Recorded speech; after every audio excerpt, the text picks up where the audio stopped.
Nau mahara mai te iwi. Welcome to Māori Conversations.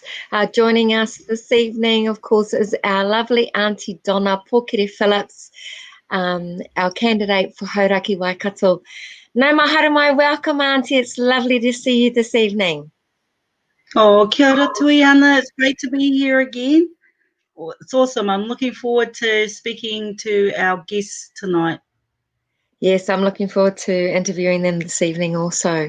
We're going to hand it over to you, Auntie, for karakia timatanga, and then we'll listen. Then I'll interview you about how your week's been this week. Kia ora. Okay. Kia ora. Tēnā koutou katoa na me inu ka koutou, hui mai nei, karakia tātou, whakataka te hau ki tu uru, whakataka te hau ki te tonga, kia mā kina ki uta, kia mā taratara ki tai. E hi aka ana te atakura he tio, he huka, he hauhunga, haumi e, hui e, tai ki e. Tai ki e. So how has your week been? I hear on Tuesday evening you had an event. I believe that Che Wilson was there. Can you tell us a little bit about Tuesday evening, please, Auntie Donna? Looking forward to hearing about that. Yeah, we had a great turnout. We met at the Kōrero Health, and I met a number of old party members that had come to see what the new party looked like, and we had some new members that had never been involved in politics and some that hadn't voted over the last decade or so. So there was a mixture of people, and I guess they wanted to have a look at our new team, at our electorate team and at our campaign team, and it was really awesome to introduce everybody. And Che was there, and we were really privileged to have Che there. He was able to give an overview of where we're at a national level and answer questions at that level. And then we just got into a lot of kōrero about what whānau's concern were and are currently. And I think the common theme was about Papatūānuku and the Resource Management Act and the impact on Māori in regards to our whenua and all the social ills that are happening. And we did speak a little bit about potential constitutional reform because of what's happened during COVID-19. So it was a broad range of issues that were discussed that night, and because we have a broad range of issues to deal with as Māori. Yeah, I think that the Black Lives Matter movement that's happening in America at the moment has kind of really made us sit back and consider where we are with regards to our place within Te Ao Māori and perhaps some of the things that we've encountered as Māori during, the last few years, last 200 years, and within our own whānau. I just wanted to know, Auntie, one of the things I know that was discussed on Tuesday evening was around our people not voting, and I just wondered if you wanted to talk to that and their kind of reluctance to vote and what you think perhaps some of the barriers are for them are. Oh gosh, there are a number of barriers. What was discussed that night is people not having faith in the whole political system. And what I've found working in the areas that I work in, I've worked in justice, I work in social services area, but more at a legal advocate space. And our whānau are too busy trying to survive. Survival is the priority. So, even considering voting is just not on their priority list when they're trying to put bread and butter on the table, when they're trying to find a roof to put over their whānau, to house them and to protect them. So when you're dealing at those fundamental levels and you're asking people to go out and vote, they're going to go, well, that's not where my priority is or sits. So how do you think, or did you guys discuss it or have a kōrero around some ways of re-engaging or engaging our whānau to vote? Yeah, we did have a discussion. So we had our wānanga for the Māori Party a couple of weekends ago, and that was amazing, inspiring. And for me in particular, and for me as an older generation, it was really inspiring because 65% of those that were at the wānanga were 30 and under. So for me, that told me that the future of the Māori Party is in good hands, because we've got a lot of young ones that are coming through, very articulate, fluent in Te Ao Māori, very educated. So in regards to that space, it was quite comforting. And so us older ones know that we're only seat warmers. So we're like the bridge. We're building the party up, and we're the bridge for the younger generation coming through. Now, what's so amazing about the younger generation coming through, Tuihana, is that they're IT savvy. Yes. They've got ideas like my campaign lead, who is my daughter Pua, says to me, "Mum, we've got to get you onto TikTok." And I was like, TikTok? I only know my mukapuna to be on the TikTok, but she said that's where the young ones sit. So I said, look, whatever it takes to get the message out. The other thing that I know too is that I have to go door to door. Kānui ki te kānui. That's the only way of meeting and greeting our whānau and asking them what are their concerns. We have an idea of what their concerns. We have a really good idea of what their concerns are, but getting that kānui ki te kānui, engaging with them and letting them know that the Māori Party represents them. Our catch cry really is whānau first, and all other policies will drop from that. And one of the questions we've been asked here is, how do we get Māori to come off the general role and onto the Māori role? Yeah, well, there's a bit of kōrero around that if you're Māori or you have Māori whakapapa, that you should automatically go onto the Māori role, and then when it's time to vote, that you opt out of that option rather than the other way around. So we're saying that we are a tangata whenua party, but because a lot of our whānau, some of them, I know some whānau that think they're on the Māori role, but they're actually on the general role. So there's a lot of confusion around that process. There's a lot of confusion about thinking that they're enrolled and they're not actually enrolled. So those are some of the challenges and barriers that we have to deal with, but also the government and the Electoral Commission has to deal with too, because they are barriers. The young ones are saying, well, why can't we vote online? If we can vote online, then a lot more of us will vote.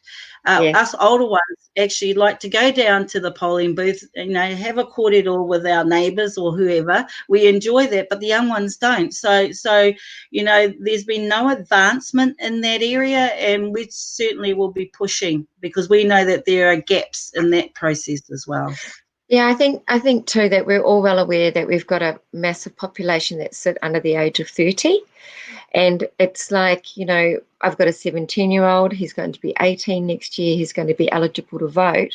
But what's going to incentivize him, or what's going to motivate him to vote? And I think that, they are so tech savvy and they've got so much at their fingertips.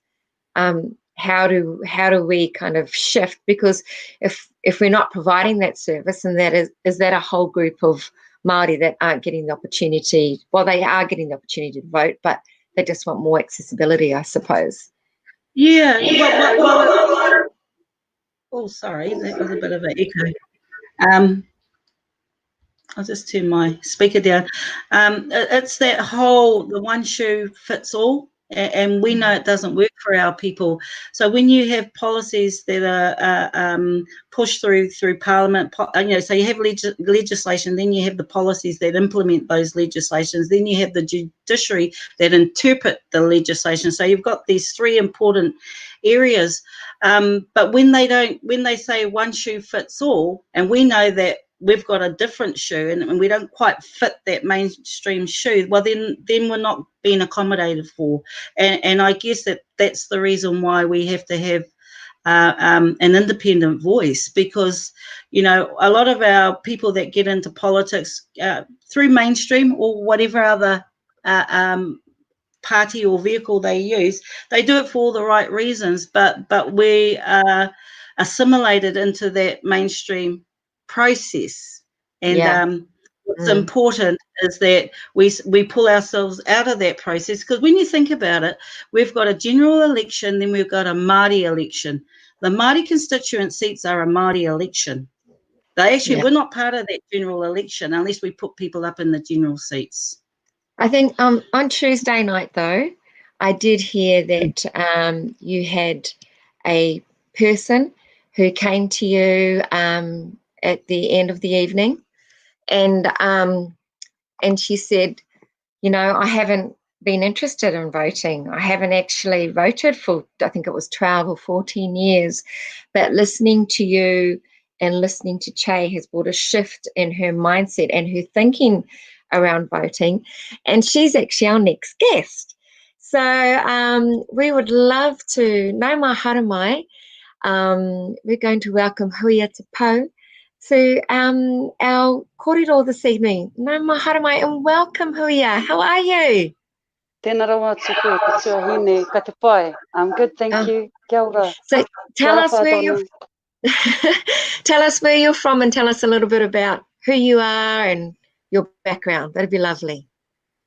Ko aku pai mauna, mai mauna pōhatu, ki Ruatāhuna, ko nā pai mauna, Huia rau manawaru. I was born in Auckland, however, raised in Ruatāhuna by my grandparents. My hapua tamakai moana and kākahu tāpiki of te māpau marae as well as o te kurapā. I, of course, reign from Tuhoe iwi mā tātua waka. Tēnā tātou.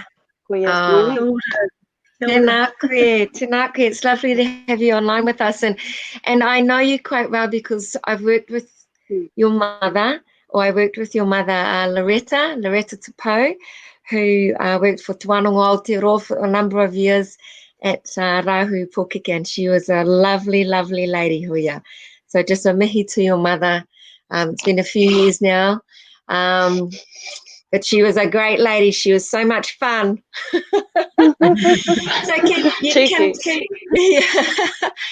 So on Tuesday evening, you went to listen to Donna and just, you know, listen to the Māori Party. And can you tell us a little bit around your insights on that evening and what you took away from that kōrero that was shared during that evening? So first and foremost, that evening started with an invite from Moko Tawariki. As we all know, the chairman of that evening. Yes. I thought I was actually going to a Star Wars meeting, as we've seen as TikToks. It wasn't until we get over the bridge that he tells me, oh, my mate, we're actually going to a Māori Party meeting. And I'm going, oh, what? And I wasn't looking very happy at him at the time. However, you know, come the sanitizing and everything through the process into the ruma where everybody was seated. We had all kinds of ages, kaumātua and rangatahi. We had, you know, a generation before me, aunties and uncles. What it wasn't so much what I heard, it was what I was feeling, and that's what I usually go on. My eyes usually get influenced first, and the emotion takes over after that. So when I talk about the emotion that was getting taken over at that time, my people, I can just think about home and I'm taken over one way or another. I was taken over by how Donna was speaking. Not so much the tone, but the mauri that was coming out, you know. I think those that were there that evening will concur. Like that word? I learned that word by concur. Especially for this evening. Oh, come So as she knows, everything that I responded in wasn't te reo Māori, because that was the only way I could get that passion that she was giving back. You know, that was the only way I could give that passion back to her, was through my reo, through the way my people would share it. But not only through reo, it was about my people, about through action. And I haven't done that enough lately. Like, you know, I haven't voted in 12 to 14 years because of the past. And many of us know that past through our past parties, how we ended up with 2 Māori parties. And usually, you know, that's not how we roll. It's not how we roll. Usually, ko tahi noa ho te whakaro, you know, ko tahi noa ho te whakaro, ka tika. Ina e pērā ana te whakaro o te tangata, ka pērā te whakaro o te whānau, te hapu, te iwi. Ina e pērā ana. You know, so we all still have options, whānau ati. I still have an option. I've got many options, but however, when it comes to my vote, and when it comes to, as far as that goes, it stops right there at this lady, by Donna. And the kaupapa and the passion that she drives. It's kaupapa driven, it's not just politics for her. And that's what I love. That's what I love. That's what got me. And then the feedback that was coming back also from the older generation that was there. It was amazing how I could bite my tongue. Usually I could stand up and I would respond. This time I responded, but in a way that, wow, it's time to see it and take it in a different light. And Auntie Donna, what was it about Huia's kōrero with you that really, you know, resonated with you? Because I know she shared with you. Yeah, we caught up after the hui. Well, when she got up and spoke, even though I'm not fluent in the reo, I do understand some of our reo, and I knew I wasn't getting the growling, so that was the first thing. But I did hear. I did hear her, you know, I did hear her mihi to me, and I guess afterwards I wanted to know more about her kōrero to me because I'm not a fluent speaker. I didn't want to miss anything because I felt her wairua. So there was a wairua Māori that was being passed around the room, and it's really hard to explain. You actually had to be there to feel it, because the old people felt it as well. And I think what it is a shift. They feel that there's a shift in the Māori Party. It's like that they believe, I guess, all the kōrero that we're putting out there because it's coming from the heart. So we haven't put our hand up because we want to be politicians. We've put our hand up because we want to be the voice for our whānau. We want to make a difference. And I come from a legal policy background, so I can see things that not everyone can see in regards to the outcomes of those legislation or those policies. And I guess that's my strength. But and a lot of the mahi that I've done, and I said that on Tuesday night, I've got to acknowledge my husband, because with him working, he was able to put our bread and butter on the table, and it allowed me to go out and work for aroha. And working for aroha was really important, because if I didn't do that, whānau wouldn't get access to the skills and the advocacy that I know that I'm really good for. When I go to bat for whānau, even if we're not related, it's like I'm going to bat for my own children. Yeah, so the mama bear in me comes out. But I use all that skill and knowledge and advocacy that I've gained, the skills that I've gained over the years to fight. You know, putting out individual fires that impact on an individual, but at the end of the day, that individual has a whānau, hapu and iwi. So that impact is huge. You help one, then you actually are helping a hapu and a iwi, and that's how I see it. And I guess that's what Huia had seen through my kōrero just when I was sharing some of that stuff. Ai, tika tāna, Tuihana, because when I did go up to her, we were talking about strategies, and we're talking about strategies regarding how it was back in my day. If you can recall, I asked you, there were three tohu that we usually go by when we were growing up, and the three are titiro, whakarono, kōrero, and which sequence are those now as opposed to what they were back in my day. So back in my day, they used to be titiro, whakarono. There was no kōrero at the time, or else it wasn't as emphasized as titiro was. Back in those days, it was, we were shown by example. You know, we were shown by those role models who were hearty, like growing up being raised by my grandparents who walked the talk, who showed you what to do. You were punished, but it was with a lesson, you know. It wasn't just with a whack or anything like that. And I think that's where things started to turn for a little bit, when lives started to change, rules started coming upon our own people who already had rules. You know, I won't get into the health thing of it and all that kind of stuff, but that's when whakarono, titiro, then kōrero came in. Whakarono is like, you know, it's a different way of, how do you say, getting attention from your tamaiti. If you say titiro mai, hey, titiro mai, mataki mai, watch me, watch what I'm doing, not whakarono. Oh, you know, see, there's different ways and tones that you use with our reo. It's so spiritual. So I just want to go there. Back in the days, my kuia used to say, because I tried to and get our whānau together for a reunion, thinking that I could get everything fixed with a click of a finger and a click, you know, click your two heels together. But it wasn't like that. My kuia said to me 18 years ago, e hui, start with your own backyard first. And that was a message that Fire brought up that evening. We got to start within our whānau ourselves, but then there are some of us these days that don't even have a whānau no more, or else can't find their whānau. So we're coming down to identity and whakapapa. You know, those things are missing. We've got that kind of huna that aren't voting either, because what else do they believe if they don't believe te taha Māori?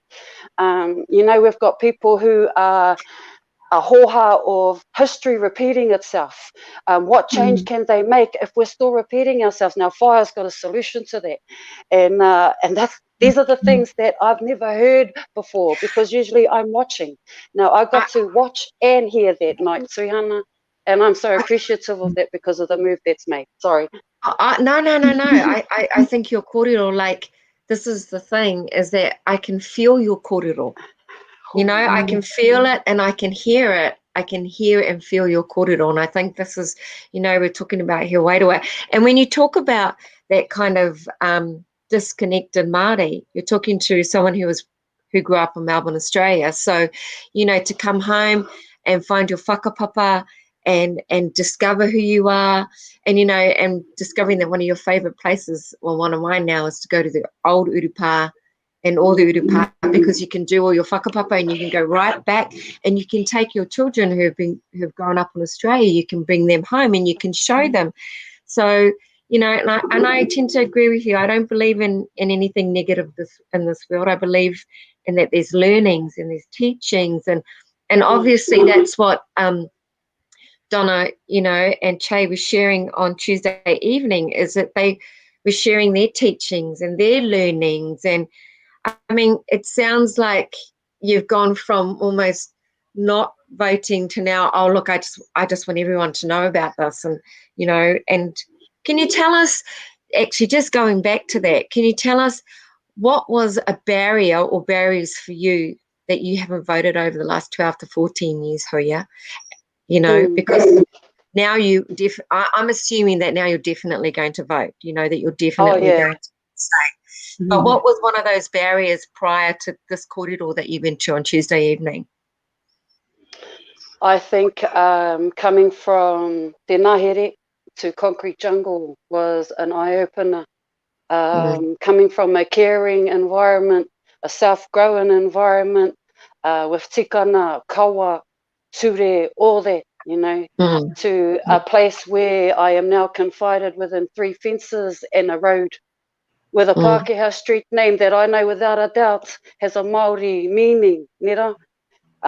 So that for one, so change of environment was one. I didn't like it. So how was I supposed to make that environment my own, even though I'm paying a Pākehā for this house? Oh, you know, sorry, don't mean to put it like that. Housing New Zealand, who is now known as Kāinga Ora, that doesn't make a difference. Yeah. Can I? And so that's another kōrero. Sorry. Carry on. Sorry, Tuihana. No, I was going to say, and you have children. A barrier. Yeah, your barriers. Yes, I have. Yeah. So another barrier was, and I'm going to be honest, I got up late, and then was tired and lazy. That was one. And then the two party fighting, people within the same party fighting, people just making Māori not look united or sound united. Yeah. So now as the I feel like though that that Māori Party they definitely are together. There seems to be quite a united, you know, kotahitanga, you know, they've come together. It's quite exciting, I think, what we've got ahead of us. Would you not agree? I agree. I agree with the people that, not just because I know them, I've known Shay since 1996. I've known Moko since 2000. I've known you since 2000, and I've just met Donna, and it's like as if I met her in the same time. Because of that same Māori that we're all honotu, eh? And it's natural, it's unique. At the same time, barrier again for myself is unknown. Not having the resources maybe at the time to be able to get to know what's going on, or maybe even didn't even give the time I te mea kua hoha. Kua hoha. Yeah. Kua hoha ki te rongo I ngā kōrero ori te ia te tau, ia te tau, ia te tau, e nari, kai hea rā nā waiwai e hiko haere ana te mahi ana I te mahi. Te hiko haere I nā kupu, te whakawhinana me kei. I think, and I'm not gonna, and I think repetitiveness, we have to, because we're still not getting that same thing that we're fighting for. We're not so fighting for, asking for equality even. You know, just to be us. Even if us means a whole nation as a people with various ethnicities, whatever it be, we just want to be us as a people. Yeah, no. I hear your voice, and I think that, you know, during this, and Auntie Donna, please interject at any time, but I think that this COVID time, this time of Rahui has really made us sit back and really reflect on what's meaningful for us. And I think there's almost a consensus, and I don't want to speak for everybody, that, okay, enough's enough now. We really do need to make some real change, for want of a better description, you know. But I thank you so much for sharing with us. Auntie Donna, is anything more that you'd like to add to Huia's kōrero, or is there any questions you'd like to ask Huia? I just, I think that's my speaker, sorry. I just wanted to add that another thing that I spoke about is that, you know, I'm just I'm a mother, I'm a nana, I'm a sister, I'm a daughter, I'm an auntie, and, you know, I have the same issues as everybody else. You know, we have, I mean, what introduced me to the criminal justice system from the environmental space was that I have whānau that needed my awhi, that needed my support. So, and I've been working in that space for about 5 years. What I'm saying to whānau is that I've walked your walk, and I've been there. I know what it feels like. And I just have I've learned some skills and some techniques that I can use to help us all move forward into the future. Yeah. So Huia, I wanted to ask before we finish up with you, you have children? How many children, and what are their ages? I have 4 of my own. My oldest is actually 27. My youngest is 17 come the 25th, which is Te Oriwa, and in between those two, 23 and 20. And can you tell me, 44 years old. Wow. Young looking 44-year-old. Young, yeah, I was going to say that. And can you tell me, you know, knowing what you heard and now feeling as passionate as you do, have you spoken to, obviously, because 3 of the 4 can, you know, do have a voice and are able to vote, have you had a kōrero with them around the importance, I suppose, of having a vote? Because we need to vote as a people so we can get my understanding, and excuse me if it's not shared, but my personal whakaaro is that so we can have a voice, so we can have a greater voice, so we can create more influence, I suppose, with regards to decisions made around not just us, but around Aotearoa. Have you spoken to your children around, or your tamariki around voting, Huia? Yes, just recently, actually, my sister, I had one child come with a response that I was actually quite shocked at. When I talk about myths and legends and how we as a people become, the response was the opposite, as opposed to the response from another child was, yeah, mum. So with my daughter, she's so just Māori in and out. And so, you know, Te Oriwa, she has a strong mind of her own. And though at 17, she has a good mouth and a good head on her shoulders that speaks her truth and her understanding. So I guess with the 3, I have 3 out of 4 have different responses, and I'm like, wow, that shows different ways of being educated, and I'm going to say it, and no shame. 3 children who have been raised differently as well. As Whetū, as you know, Tuihana was brought up by mum. Yeah, and Rangi Māori was brought up by myself in the early days with his father, and then recently with myself, and so on. And then with my daughter, who has just recently left home with a big, strong head on her shoulders at 16. So, you know, so we've got different, it's hard to explain, but I'm sure you can hear what I'm saying. Yes. In regards to influencing them, all I can do is, e hikama, if you're wātea, come and listen.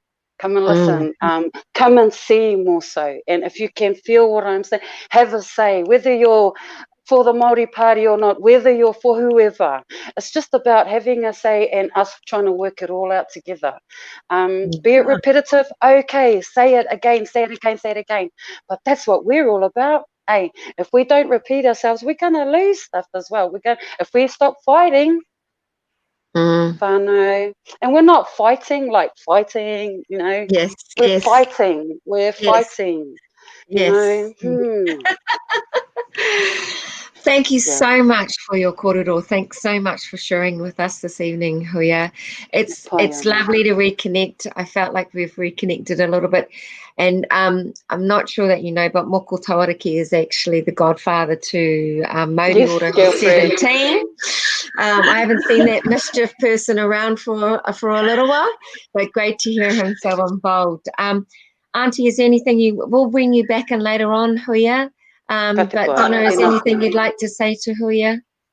I just, you know, it's been a real privilege to meet you on Tuesday night, and I want to acknowledge Moko for choosing you to come to our hui, because what you said and what a lot of kaumātua said, you know, really touched me and made me feel like, you know, I'm on the right kaupapa and I'm doing the right thing. So I just want to really wholeheartedly thank you, one, for our kōrero on Tuesday night, and 2, for having the courage to come on to our Māori conversation, because it can be a bit daunting, you know, coming on to these things. So, and showing your truth, as I try and do, because when people see us, they want to see who we are and what we stand for.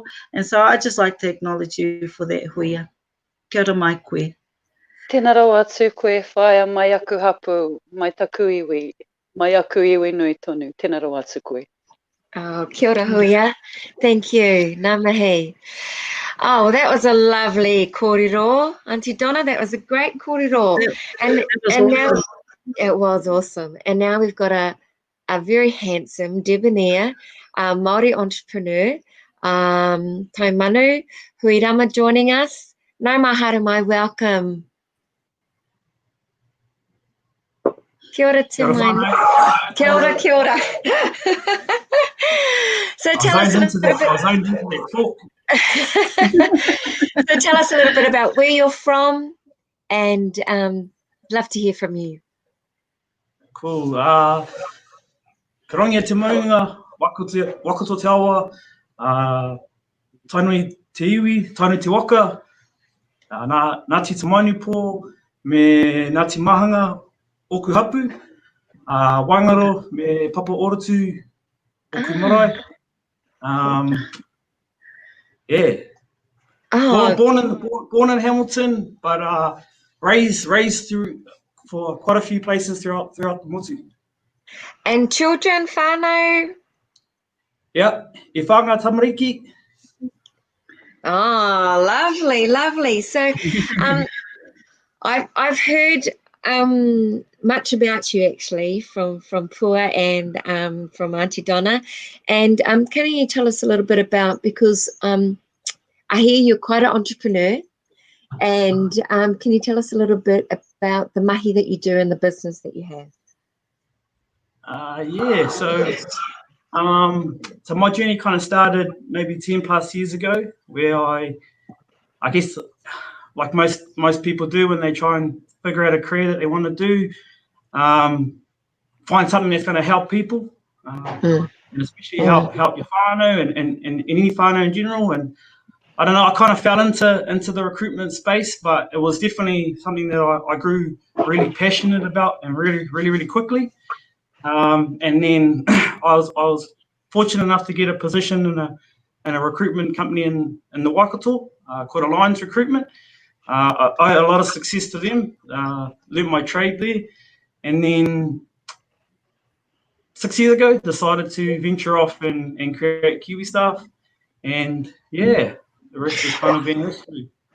What inspired you to start Kiwi Staff? And is Kiwi Staff a recruitment company for a specific area or a specific age group? Can you tell us a little bit more about that? Yeah, I'm not a really big person who likes to box anything, to be brutally honest with you. So, it's probably one of the most common questions that we do get asked, or that I personally get asked, is what industry you specialise in. If someone's looking for mahi, that's who I'm helping, regardless of what type of work they're looking for, regardless of who they are, and regardless of what specialties that they bring to the table or what industries that they're going to look in, that they want to be placed into. We just help anybody and everybody. But what motivated you to start Kiwi Recruitment? What was it that you kind of thought, right, okay, I've done my yards, I've learned all my trade, now I'm going to start my own business? What kind of was the motivation behind that? Yeah, it's pretty basic. Probably two really important reasons. One, I wanted to do things my way. My whānau and anyone close to me know this probably about me is like when I want to do something and people are going to stop you from doing it, especially if you feel like there's change that needs to happen, or maybe a process that you don't agree with. If I don't have to answer to anybody, then it worked for me. So that was a big driver for me, was just be able to create something that I could mold around how I wanted to do things and the way I wanted to do it, and then get people on board who followed the same kaupapa and the same thought process as I did. The second part to it, which is probably the most important part for me, is I wanted to create something for my immediate whānau, so my kids.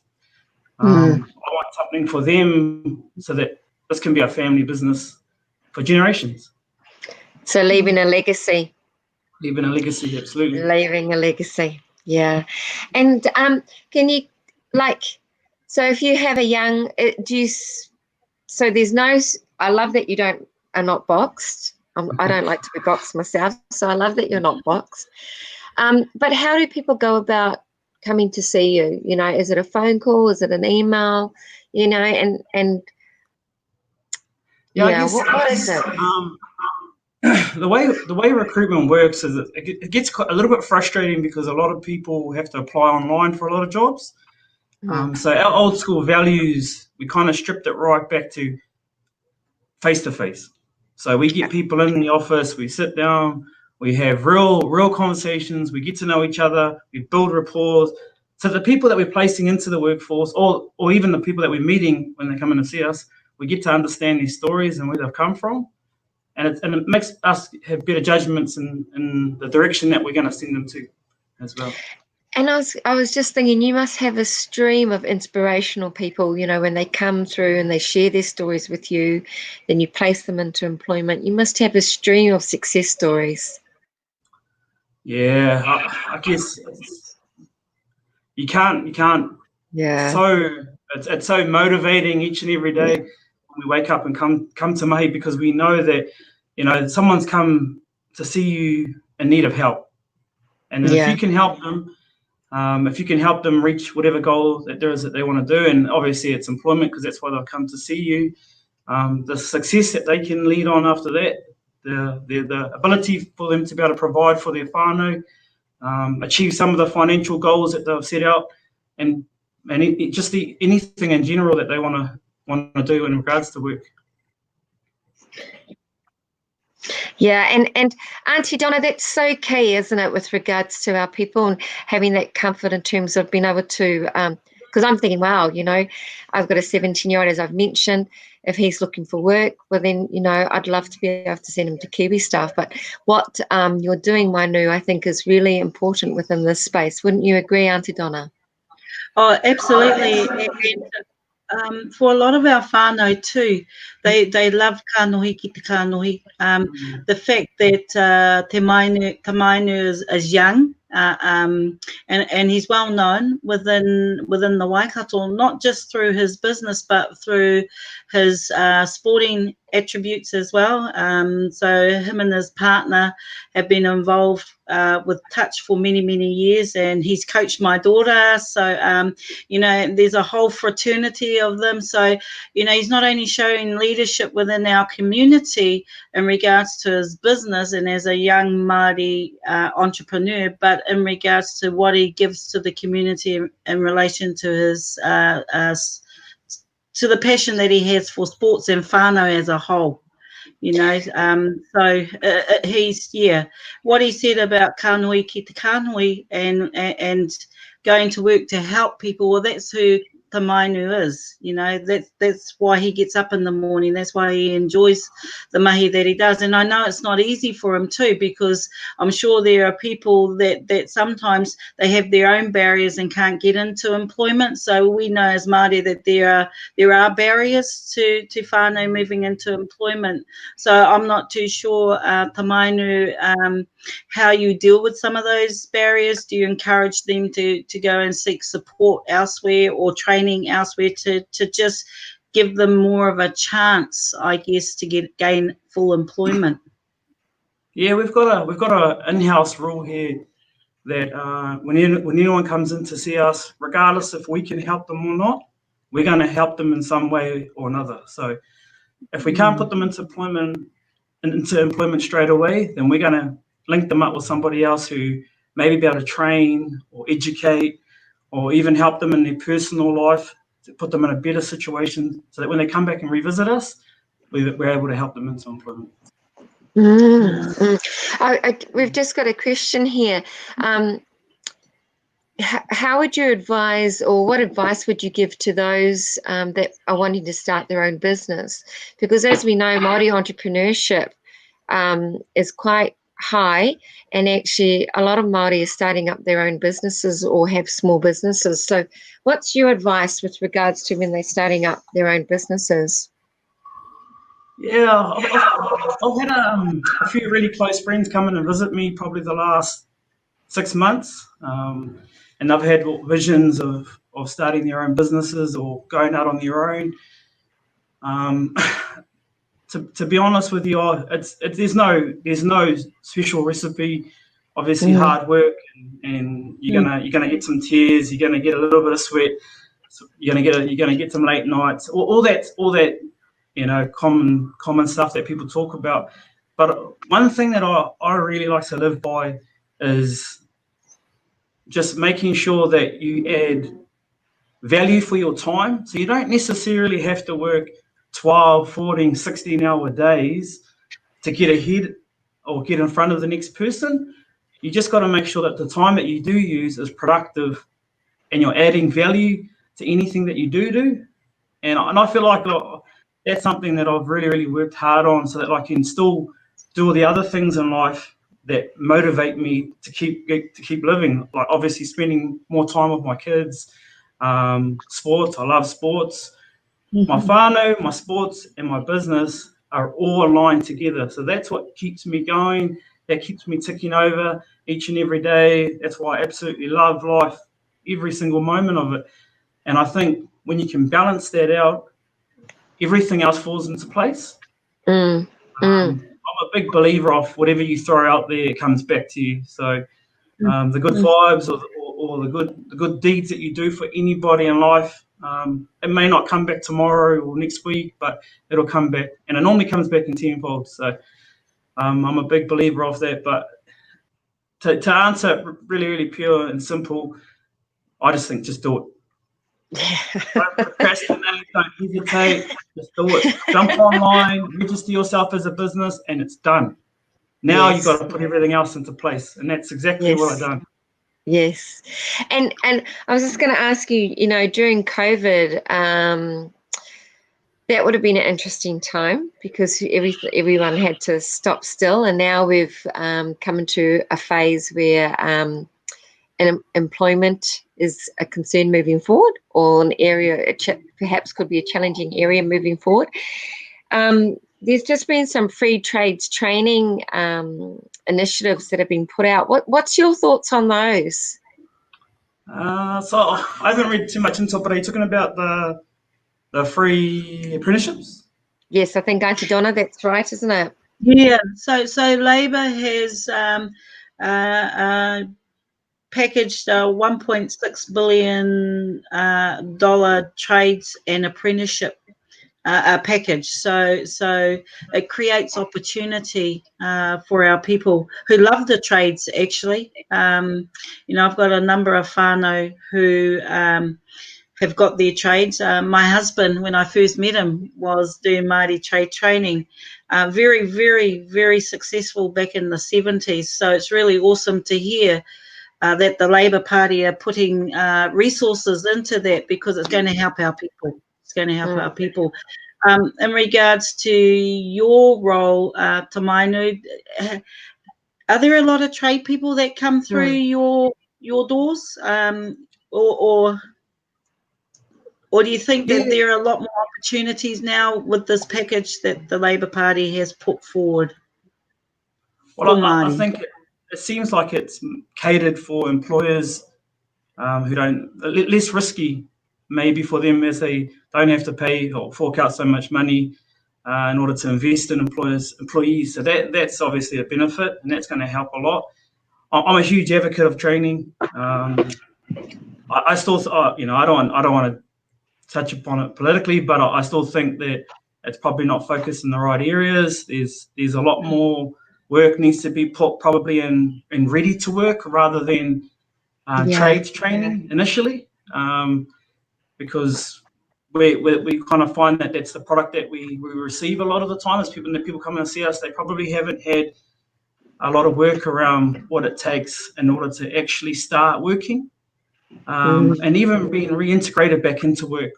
We get a lot of people who have been out of employment for so long, coming back into work again as well. So I think, I'm not too sure. Like I said, I haven't really read a lot about it, but hopefully a bit of money is invested in that, in that work ready stuff. Just touching on that, because there are some of our whānau who are generational with regards to relying on the likes of, say, WINS or social development. And I think that's, when you talk about being ready for employment, because I think people sometimes have these ideas around employment and have those kind of bridging programs that I know existed once upon a time. What's your thoughts on that, Auntie Donna and Mainu? What's your thoughts on that? I think what Tamainu is talking about, those bridging courses or getting ready for work, are really, really important. Like I say, we're dealing with inequalities, we're dealing with poverty, we're dealing with drug and alcohol addiction, we're dealing with whānau that are coming out of prisons, and these are a lot of the whānau that I advocate for. And and you've got to take them from that space into the employment space, but are they work ready? Is what Tamainu is saying. Yes, we've got the trades, but that's sort of, that's a bit up, that's at the future end, I guess, for some of our whānau, not all of our whānau, but definitely for the whānau that I'm working with on a daily basis, coming straight out of prison to try and integrate into the community, to then try and find work. There's a lot of mahi that has to be done there. There's a lot of awhi and nurturing and guiding that needs to happen there, so that Tamainu can and the mahi that he does, put them into a good job. And I guess the key is staying in that job. That's the key. You can also put people into employment, but can they stay there? Do they have the ability to sustain themselves in a full-time job?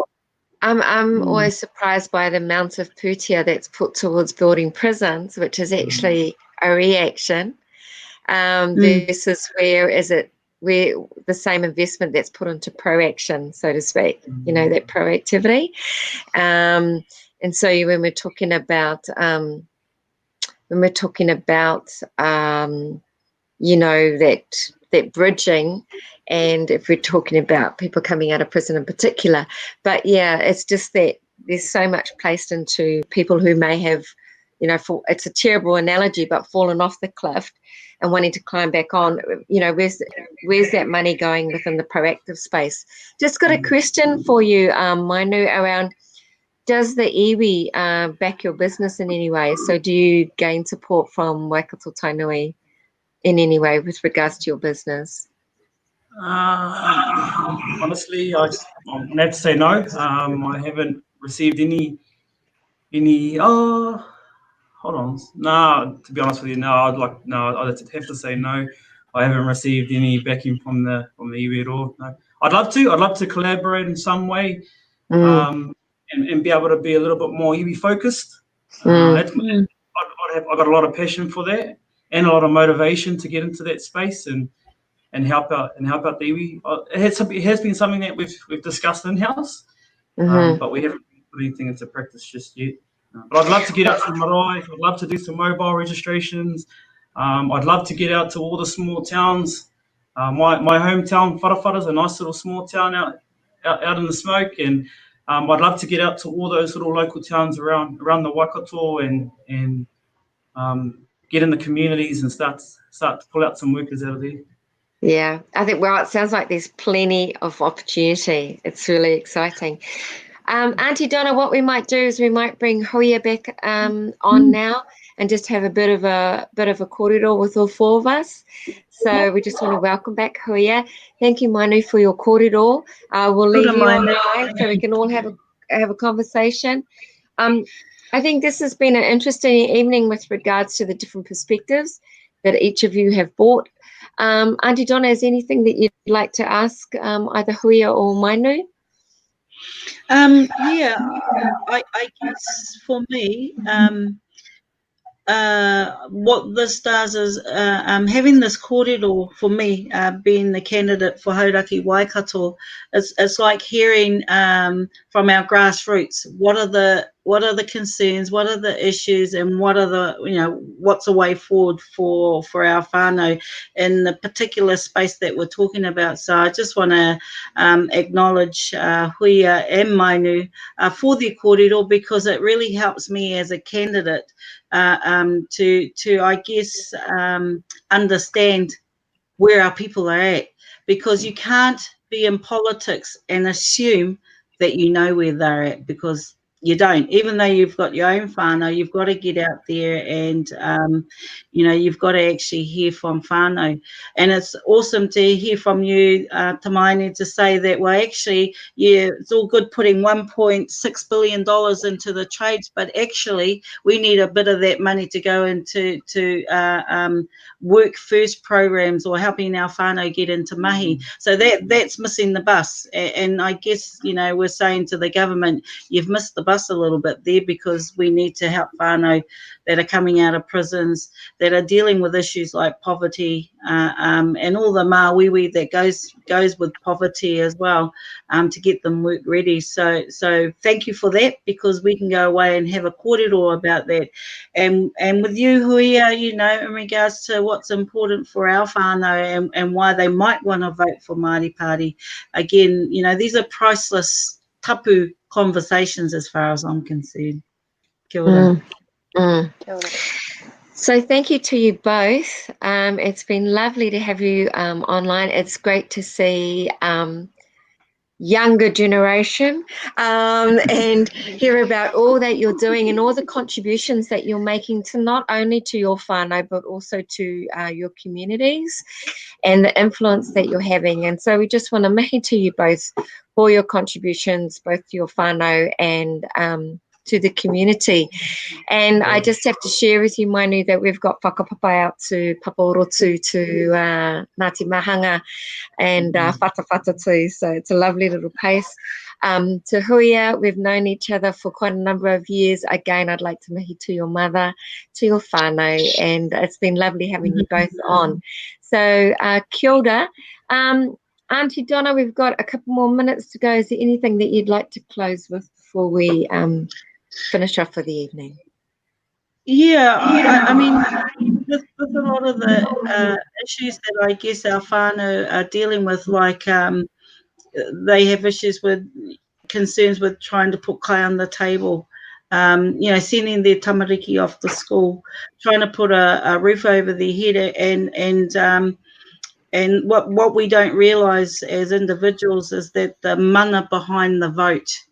What I said to Huia is that, if our people don't vote, well, then we're actually giving a vote to National Act or to the right of the political spectrum. So when our whānau don't vote, that's a vote for the oppositions.